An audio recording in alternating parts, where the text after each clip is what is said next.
This is our COVID Roundup and CDC update for October 18th, 2024. And starting off later in the day on October 18th, we got this flag telling us that there were data processing delays in the travel-based COVID genetic surveillance program, that there would be no updates made this week, and that data updates would resume as soon as it's available, which is pretty concerning, at least to me, because they don't mention why these data processing delays occurred, and it doesn't seem like there's a strong time point as when the data would be expected to resume again for that program.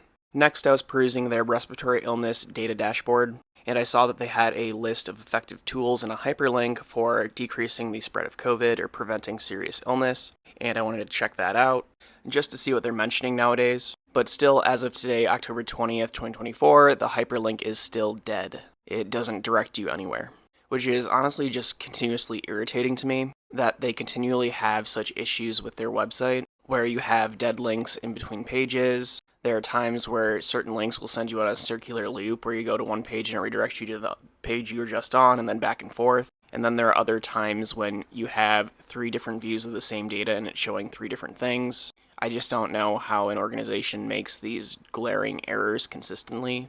And then for the last piece of data from the CDC travel monitoring program that I think is of interest. In our travel monitoring program, we're seeing a reemergence of original Omicron, this B.1.1.529. And I've mentioned this before, it's the orange bar right here. Currently, it's making up about 19% of all airline passengers tested, which is making me nervous that we're going to have a reemergence of this lineage, or that we're going to have a highly divergent lineage from this original source. That's something I'm consistently nervous about when I keep seeing it pop up.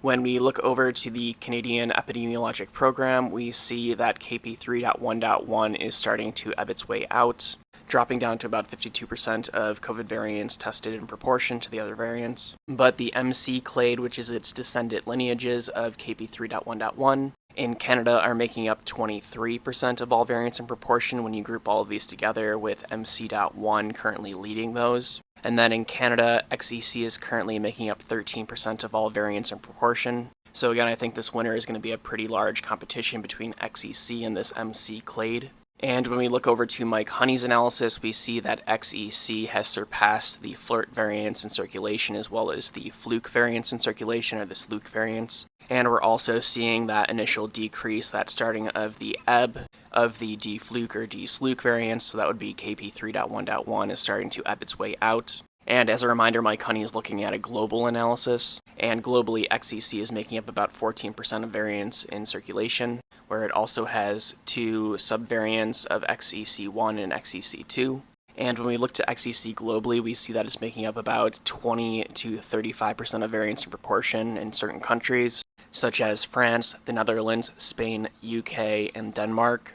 And then looking more locally at a US-based focus, we look to Raj's COVID variant tracker, where we're seeing pretty good growth in XEC and the MC clade, which agrees with what we're seeing internationally, with local decreases in the KP2 family and then KP1.1.3. And then next, looking over to our COVID wastewater surveillance, I just wanted to bring up Verily as a reminder that this is a monitoring dashboard that exists, even though it is terrible. They should never have gotten our COVID wastewater contract.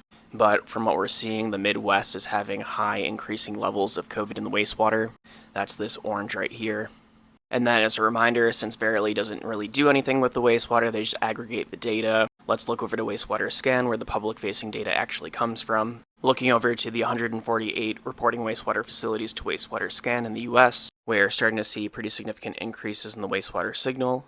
Here that is blown up here, where we're starting to see clear increases, and then one facility is really going up there, where the earliest signal jump is in Warren, Michigan. And we're also starting to see significant signal increases in Little River, Roswell, Georgia. Next, moving on to the 28 reporting wastewater facilities in California.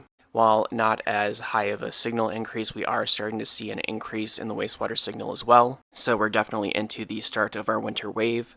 And then finally looking at New York and the reporting wastewater facilities there, going a little out of order today. And in New York, we are starting to see a COVID wastewater signal decrease still, where for reporting wastewater facilities, only 46% are reporting at the highest levels.